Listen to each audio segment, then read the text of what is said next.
నిరీక్షణ prayer house మరియు centre సంఘముల తరపున ప్రభు పేరిట మీ అందరికీ నా ప్రేమపూర్వకమైన వందనములు.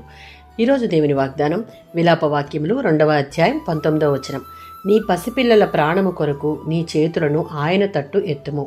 ఇర్మియా ప్రవక్త యెరూషలేము పట్టణం నాశనమైన తరువాత ఈ విలాప వాక్యాలను రాశాడు. బబులోను రాజైన నెబుకద్నెజరు యెరూషలేమును ధ్వంసం చేసి ప్రజలను చెరలోనికి తీసుకుని పోయాడు. ప్రజలు దేవునికి అవిధేయత చూపినందున ఈ శిక్ష వచ్చింది. ఈ అధ్యాయంలో ఇర్మియా ప్రజల బాధలను చూసి కన్నీరు పెట్టుకుంటూ ఉన్నాడు. పిల్లలు ఆకలితో అలమటిస్తూ ఉన్నారు.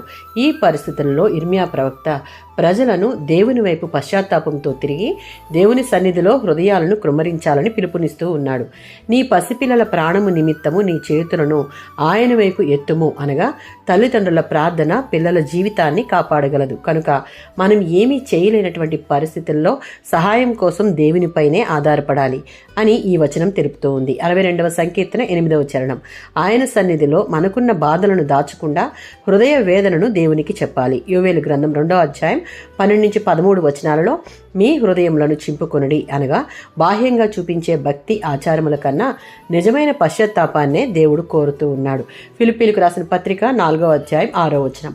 ప్రతి విషయంలో మనం దేవునికి ప్రార్థన ద్వారా మన మనవులు ఆయన ముందు ఉంచితే ఆ ప్రార్థన దేవుడు విని మనకు మన సమస్యలలో పరిష్కార మార్గాన్ని చూపిస్తాడు. అందుకే మత్తయి సువార్త 26వ అధ్యాయం 41వ వచనం. యేసు ఆనాటి శిష్యులకు ఈనాటి విశ్వాసులకు ఒకే మాట చెప్తూ ఉన్నాడు. మెలకువ కలిగి ప్రార్థన చేసే అనుభవాన్ని కలిగి ఉండమని. ఆ ప్రార్థన మనకు, మన పిల్లలకు, ఆ తర్వాతి తరానికి ఆశీర్వాదంగా మార్చబడుతుంది. ఆమేన్.